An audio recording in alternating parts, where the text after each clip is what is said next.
Bien, buenos días. Yo soy el profesor Álvarez Cristian. Esto es Introducción a la Hemodinamia. Habíamos visto en clases anteriores, en realidad cuando empezamos en introducción vimos que la hemodinamia en realidad es el estudio de la circulación sanguínea, ¿sí? Dentro de determinadas tuberías, por así llamarlo. Esas tuberías ustedes saben que forman parte del sistema circulatorio. Si vamos a hablar del sistema circulatorio, no podemos dejar de nombrar el corazón. Vamos a tener que saber ciertas particularidades que tiene ese órgano. Eso sería la bomba que mueve. De esa bomba tenemos que saber que está dividida en dos partes. Nosotros la dividimos en una circulación mayor y una circulación menor. A su vez, de la circulación mayor nacen ciertas estructuras que se denominan arterias. Las arterias son de paredes gruesas, poseen mucho músculo liso y las continúan a estas las arteriolas. Las arteriolas son de un calibre menor, continúan teniendo características similares a las de las arterias y finalizan en estructuras muy pequeñas denominadas capilares. En los capilares era importante porque era donde se producía la difusión sanguínea, donde los órganos toman, captan el oxígeno, digamos, y refieren sus metabolismos, todo lo que viene de sus reacciones celulares, o sea, recibe el dióxido de carbono. De ahí se unen hacia lo que son las vénulas. De las vénulas se van formando, cada vez se van juntando, hasta que llega a lo que son las venas. En las venas, acá, vamos a hacer un parate y vamos a tratar de acordarnos de la clase anterior. Habíamos hablado que el flujo depende de la presión, de la resistencia y de la diferencia de presión. Nosotros, para tener una diferencia de presión, tenemos que decir que habíamos visto que habían dos cavidades. Bien. Una cavidad, la cavidad izquierda, posee muchísima presión o una presión máxima. Y el lado derecho, o la circulación menor, posee una circulación prácticamente que a veces cae a cero. Entonces, ¿cómo es posible que ese líquido se mueva? Bien. El truco está en que es un sistema cerrado. En ningún momento, salvo que haya un traumatismo, la sangre sale de ese sistema. Por lo tanto, supongamos que el ventrículo derecho sale con una presión de 140 milímetros de mercurio, llegaría prácticamente a la aurícula derecha con una presión que equivaldría casi a cero. Esto está reflejado por una de las leyes, que dice que para que exista diferencia de presión debe ser una máxima y una mínima, si no la circulación nunca se movería, siempre tiende a ir de mayor a menor. Si las dos presiones se igualasen, 140 y 140, el líquido no se movería. ¿tá? Entonces recuerden, eso es una de las partes de la dinámica. ¿Por qué les dije esto? Habíamos quedado en las vénulas. Las vénulas, ¿sí? Cuando se unen a lo que son las venas, recuerden que tienen una presión menor. Entonces, ¿cómo es que hacen para? Recuerden que la sangre sale del ventrículo izquierdo y va hacia los miembros inferiores. Y después tiene que volver a subir hacia lo que es el lado derecho, la cavidad derecha del corazón. Bien, acá ocupan un truco.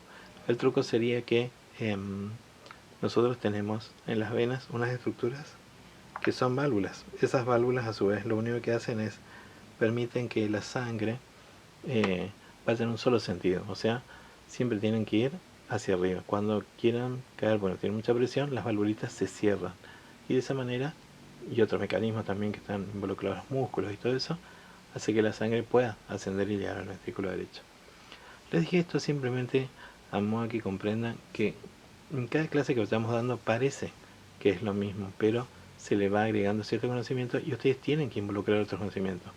No solamente van a saber lo que es la sangre, también van a saber lo que son las arterias, también van a saber cómo se involucra el corazón y finalmente vamos a ver en qué lugares vamos a ocupar esas leches que ustedes vieron en la clase anterior.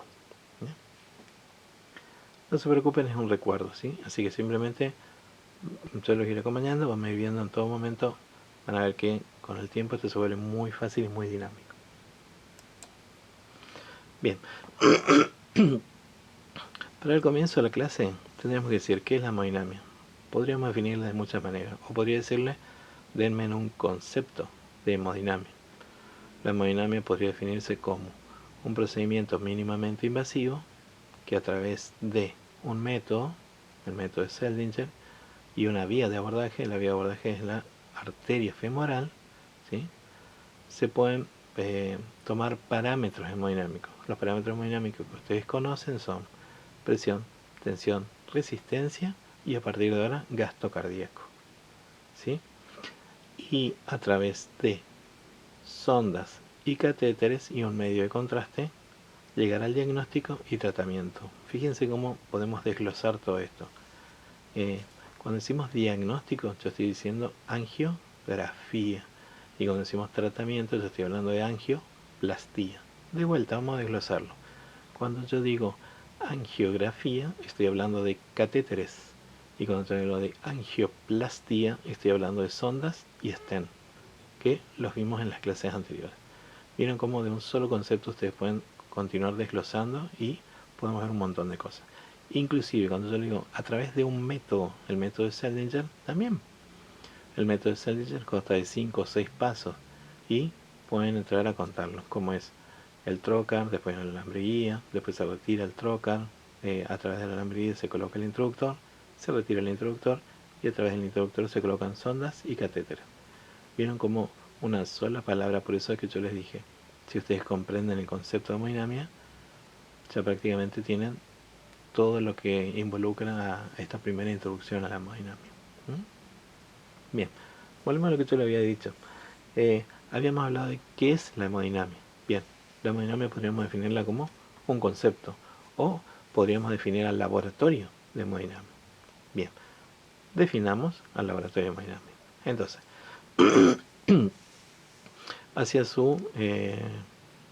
la parte superior del lado izquierdo van a ver que dice sangre y abajo dice componente. ¿Por qué es esto? Primero, tendríamos que definir qué es la sangre. La sangre es un líquido, en realidad es un tipo de tejido intersticial. ¿Por qué? Porque en su interior contiene elementos formes y elementos no formes. ¿Sí? Entonces, la primera parte podemos definir la sangre y sus componentes, siempre definiendo qué es la sangre. ¿Por qué? Porque tenemos que definir ese líquido, que en realidad es un líquido newtoniano, que va a circular dentro de esas arterias. Y a través de esas arterias van a estar reguladas por leyes. Y a su vez, para que esa sangre se mueva va a necesitar de un motor, el corazón. ¿Vieron cómo todo se va articulando? Del lado superior, pero hacia lo que es el lado derecho, vamos a ver lo que es el corazón. Si hablamos del corazón, vieron que arriba habla del sistema circulatorio. Bien, acá hacemos un parate. Si vamos a hablar del sistema circulatorio, siempre recuerden nombrar las estructuras que lo involucran, ¿sí? Esas cañerías o carreteras por nombrarlos mal. Hablaremos de las arterias, hablaremos de las arteriolas, hablaremos de los capilares, hablaremos de las vénulas y finalmente de las venas, ¿sí? Volvamos arriba. Hablando del corazón, tendríamos que decir que es la bomba principal. Esa bomba, sabemos nosotros que posee 4 cavidades y está dividida por un tabique medial. Entonces, ese tabique medial lo que hace es nos divide en 2 mitades, una derecha y una izquierda. A su vez le damos 2 nombres. Una es la circulación mayor o circulación sistémica porque baña los órganos o sistemas, y la otra se llama circulación menor o pulmonar. ¿Por qué? Es menor porque es más cortita y va del corazón hacia los pulmones, se oxigena y vuelve al corazón pero hacia la otra cavidad. ¿Sí? De esa manera se vuelve un circuito cerrado. En ningún momento eso se abre. ¿Vieron cómo? Sabemos ahora lo que es la sangre, entendemos lo que es el sistema circulatorio y todo se va haciendo un poquito más claro. Esto yo no le podía explicar desde el principio porque iba a ser mucha información. Entonces, a partir de ahora, ustedes saben que cada clase que nosotros damos se va a agregar un conocimiento más, ¿sí? Ustedes ya lo tienen preconcebido, simplemente lo único que están haciendo es volver a reforzar ese conocimiento. Debajo, hacia su lado derecho, van a encontrar que habla de presión, tensión y resistencia. Y abajo hace una alusión a las leyes. Bien, yo les había dicho hoy que vamos a aprender de la sangre y sus componentes, que es el fluido, ¿sí? También vamos a aprender el corazón y su sistema circulatorio, las carreteras o las cañerías, si lo quieren llamar así. Pero ese fluido y esa carretera está regida por leyes. Esas leyes son las que nosotros vimos en la clase anterior, Vieron que parece un poquito complicado, pero les voy a hacer de manera dinámica, que entiendan qué es lo que hacen esas leyes y por qué hacen que haga eso. Entonces, la primera era la presión. La presión podemos decirla como una definición muy cortita, como la fuerza que ejerce la sangre eh, contra las arterias, ¿sí? Después, debajo tenemos la tensión. La tensión podríamos definirla simplemente como cómo reaccionan las paredes de esas arterias ante esa fuerza. Y la más importante, la resistencia, es la fuerza que se opone al pasaje de ese líquido. En resistencia, ¿se acuerdan que volvíamos a abrir un cuadrito y se dividían tres? ¿Sí? Dependía del radio. Pues recuerden, cuando el radio aumenta, la velocidad disminuye. Y cuando el radio se achica, la velocidad aumenta. Eso lo veíamos después cuando veíamos un número que era muy importante en hemodinámica, se llama número de Reynolds. Bien, teníamos también la longitud y teníamos la viscosidad. Acá me quiero parar, en la viscosidad. ¿Vieron cómo se relaciona con el superior izquierdo, la sangre? ¿Por qué es esto? Porque la sangre aumenta su resistencia cuando contiene muchos eritrocitos, muchos glóbulos rojos en su interior. ¿Por qué es esto? Normalmente la circulación, cuando los elementos celulares están balanceados, tienden a ir, eh, la parte líquida tiende a ir hacia afuera, o sea, va contra las paredes de las arterias, pero los elementos celulares viajan por el centro. Cuando tenemos algo que hace que aumente mucho el número de eritrocitos, lo que pasa es que todas esas células tienden a ir hacia las paredes, lo que provoca una fricción y que disminuye la velocidad y aparte aumenta la resistencia, ¿sí? Y una más que nos está faltando ahí, que es el gasto cardíaco, que lo vimos primeramente, porque lo vemos muchísimo más adelante, que es el gasto cardíaco. Hasta ahora, como todavía no llegamos a esa parte, siempre recuerden que el gasto cardíaco del lado izquierdo se toma a través de una fórmula, que es volumen eyectado por tiempo. El tiempo en realidad siempre es un minuto. Y del lado derecho se hace a través de un catéter de Swan-Ganz y un método que se llama método de termodilución.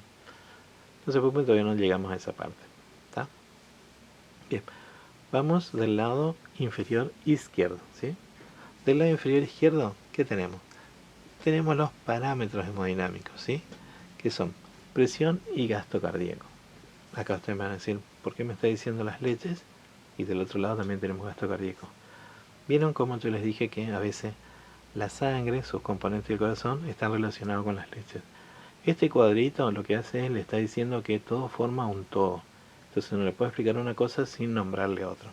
Más adelante vamos a ver por qué están relacionados entre esos, ¿sí? Entonces, tenemos los parámetros hemodinámicos, que son los parámetros que nosotros vamos a tomar, ¿sí? Parámetros, más adelante vamos a ver que en el sector de hemodinamia, en la sala de hemodinamia, generalmente la cantidad de monitores que van a ver son de 4 a 6, siempre reservando un monitor para lo que son los parámetros hemodinámicos. ¿Qué quiere decir esto? Si en mi sala hay 4 monitores, 3 van a estar destinados para lo que es la visualización del cateterismo, la embolización y los procedimientos que se hagan. Y uno van a ser los parámetros hemodinámicos. ¿Cuáles son esos parámetros hemodinámicos? Ustedes saben: presión, tensión, resistencia y gasto cardíaco. Esto vamos a tener todo representado en un monitor, ¿sí? Bien.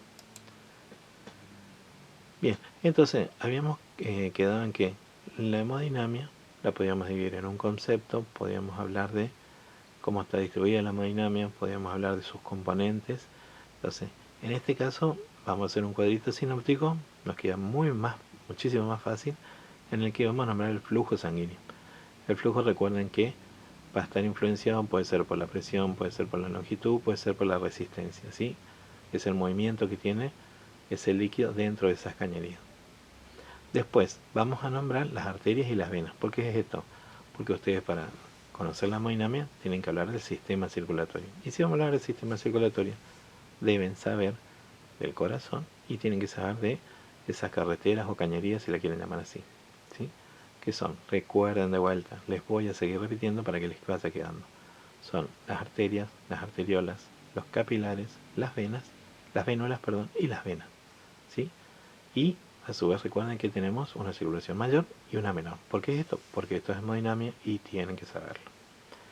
Y debajo recuerden que sí o sí nosotros teníamos que hablar de las leyes, ¿sí?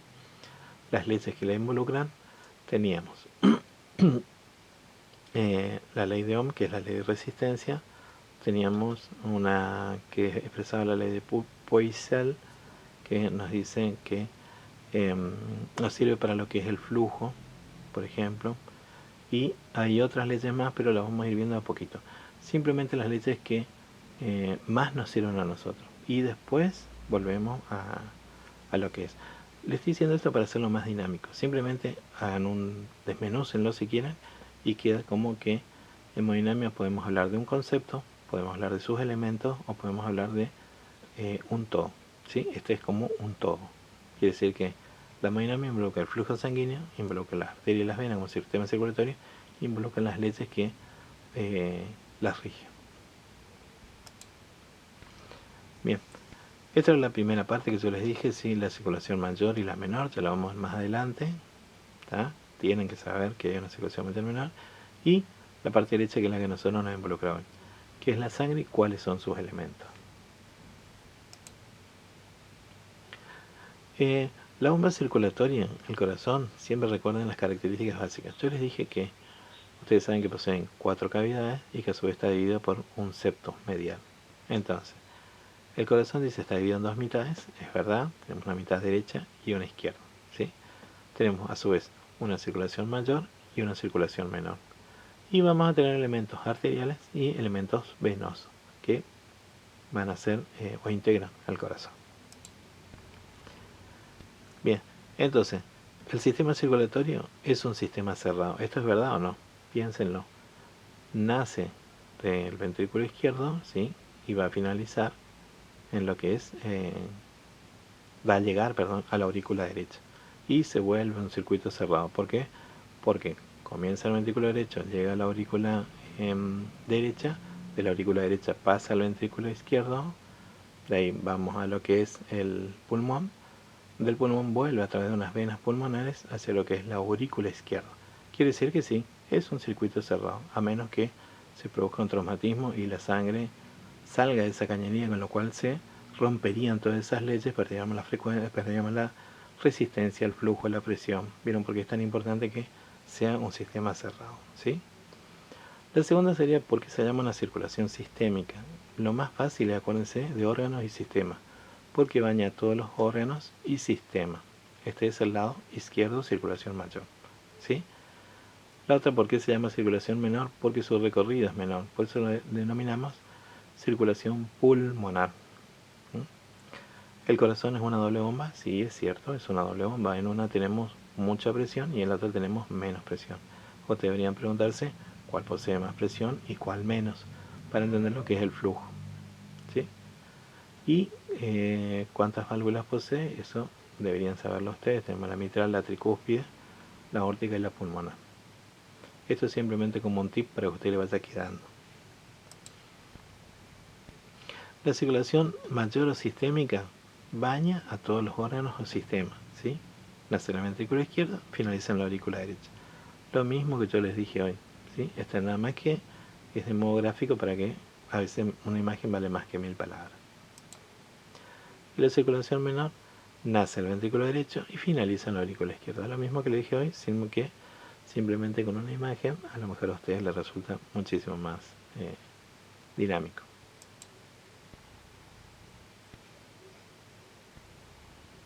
La heparina es un fármaco anticoagulante que se utiliza para prevenir la formación de coágulos en la sangre. Precisa de receta médica y la presentación viene en jeringas precargadas. Se utiliza después de una intervención quirúrgica en pacientes que están encamados, cuando se precisa de una inmovilización de un miembro inferior o en ciertas enfermedades. Se emplea para prevenir la trombosis venosa profunda o tromboembolismo pulmonar. Bien, ¿por qué hablamos de la heparina? Porque recuerdan que durante el procedimiento de hemodinamia se tiene que colocar heparina. ¿Por qué?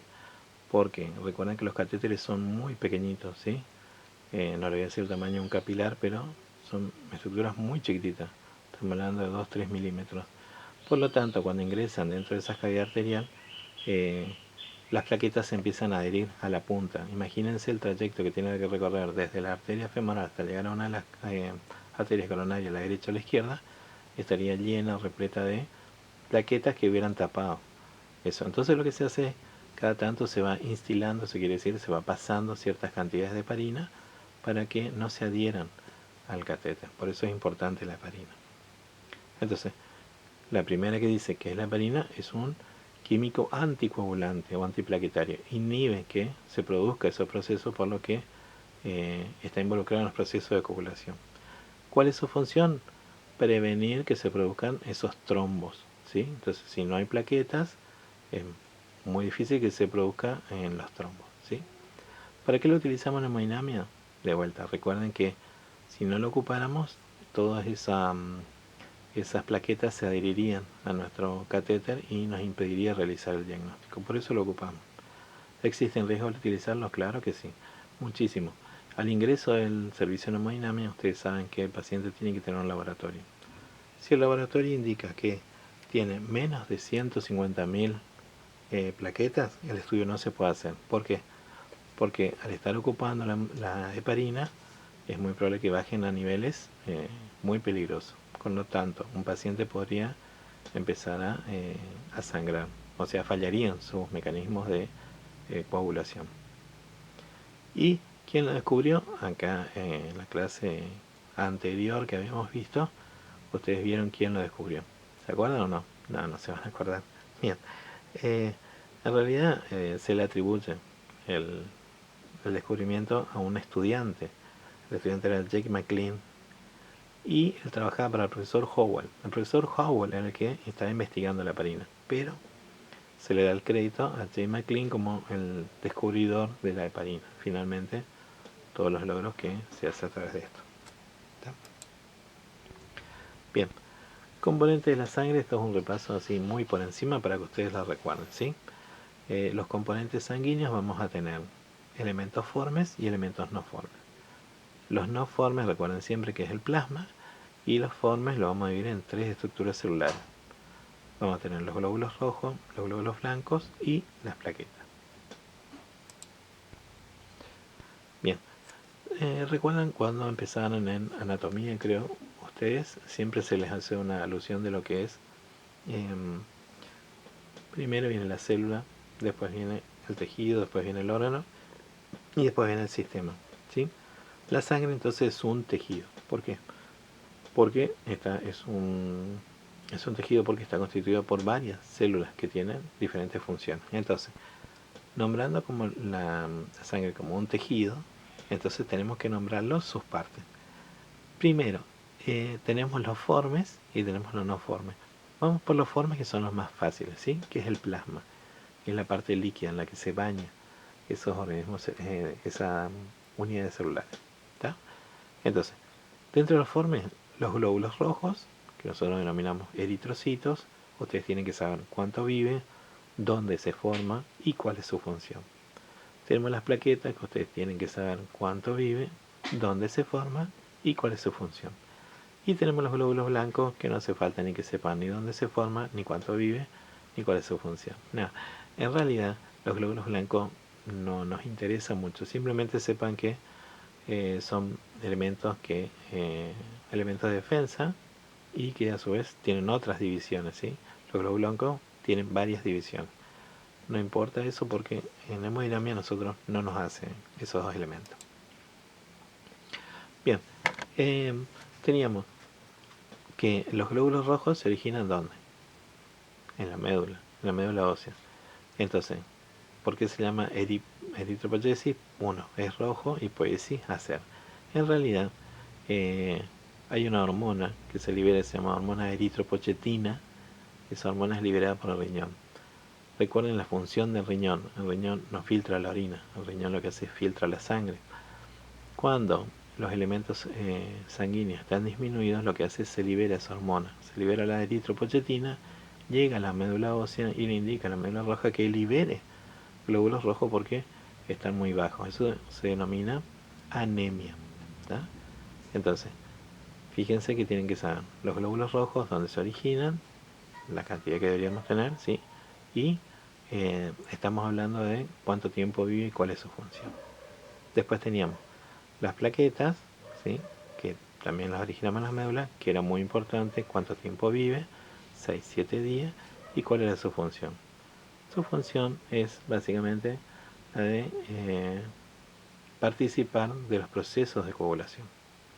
Y los glóbulos blancos, yo le dije que en introducción a la hemodinamia no tenía sentido porque, más allá de que ustedes sepan que son células de defensa, a nosotros no nos interesa esto. Entonces, vamos a la primera célula, el glóbulo rojo, el eritrocito, ¿sí? Recuerden, eri rojo, citocélula, célula roja. Su función básica, transporte de oxígeno, ¿sí? Acá en lo importante, tiene una vida de 120 días y donde es destruida, bien, van a encontrar mucha literatura que en partes o varias partes es destruida, pero básicamente lo va a hacer en el vaso con Z. Bien, este es simplemente a modo de resumen, que es el eritrocito, es la encargada del transporte de oxígeno. Vieron lo anterior, dónde nace, la médula roja, cuánto tiempo vive, 120 días, dónde es destruida, en el vaso, y vuelve a ser recombinada por hemoglobina. Y recuerden que el riñón libera esa hormona, la eritropoyetina, y le dice que necesitamos más glóbulos rojos. Bien, si prestaron atención a lo que le acabo de decir, ustedes deberían simplemente solitos contestarse cuánto tiempo vive el eritrocito. Vieron cómo si uno repite muchas veces y en diferentes lugares, a uno le queda. Si funcionó, quiere decir que lo van a responder bien. Bien, esta parte dice, ¿recuerdan la educación física cuando sentía un dolor inmenso en el hipocondrio izquierdo? Yo sí. ¿Por qué era esto? Yo hacía atletismo y me acuerdo muy bien que mi profesor de atletismo siempre decía, vamos Álvaro, corra, corra. Y uno sentía un dolor muy fuerte en el hipocondrio izquierdo y nunca entendimos por qué. Bien, el truco era que nosotros sabíamos en realidad servía el vaso para, ¿cómo es? Era como una esponja, ¿sí? Eso lo que hacía era, se comprimía, porque es un reservorio de sangre, y liberaba la sangre hacia el torrente sanguíneo. No necesitaba esos elementos celulares. Por eso era que a uno le dolía. En realidad lo que estaba haciendo era, ese órgano se estaba comprimiendo para liberar esos glóbulos rojos que tenía en su interior. ¿Por qué nos interesa tanto el vaso? En este caso, porque en el vaso nosotros tenemos una división. Tenemos una pulpa blanca y una pulpa roja. En la pulpa roja lo que tenemos es unos cordones, que se llaman cordones de Billroth, que yo le había dicho, es como si, imagínense un mosquitero. Esas células, ¿sí? Cuando son jovencitas, su membrana celular, recuerden que no tienen núcleo, tratan de pasar y se pueden deformar porque son jovencitas. Cuando llegan ya prácticamente al final de su vida, tratan de atravesar ese mosquitero, su membrana celular ya es rígida, es dura, se rompe y vierte su contenido. Al romperse la membrana celular, pierden la hemo y la globina, que vuelven al torrente sanguíneo para volver a recombinarse y formar más glóbulos blancos. ¿Vieron por qué era importante esta partecita? Yo simplemente recuerdo que ustedes ya lo habían visto. Entonces, ¿cuáles eran las funciones? La función hemocaterética, que era la de la destrucción de los glóbulos rojos, ¿sí? La pulpa roja, que es el reservorio de la sangre, ¿sí? La pulpa blanca, que es donde se forman los linfocitos B. Ustedes cuando nosotros nacemos, a los 6 años nos defiende el timo, liberan las células T. A los 6 años ese órgano se involuciona y nos protege el vaso a través de los linfocitos B, ¿sí? Y recuerden esta parte, los cordones de Billroth, le puse como mosquitero, está mal decirlo, por favor no lo repitan, pero es básicamente para que ustedes se imaginen, es como un mosquitero y a través de esos pequeños cuadraditos donde van a ir atravesando los glóbulos rojos, que son jovencitos, los demás van a ser destruidos. Las plaquetas, de vuelta, ¿dónde se originan? En la médula ósea. ¿Cuál es su vida media? 6-7 días. ¿Y cuáles eran los valores promedios? 150.000 a 400.000. ¿Por qué era importante esto? Porque si está cerca de los 150.000, recuerden que un procedimiento de hemodinamia consta básicamente de dos partes. Primero el diagnóstico y en caso de que fuera necesario el tratamiento. Quiere decir que comenzamos con una angiografía que dura aproximadamente 25-30 minutos hacia una angioplastia que puede terminar prácticamente la misma cantidad de tiempo. Imagínense durante una hora estar pasando heparina, los niveles de plaquetas en el organismo va a bajar mucho. Entonces por eso es importante nosotros saber con cuánto ingresó el paciente.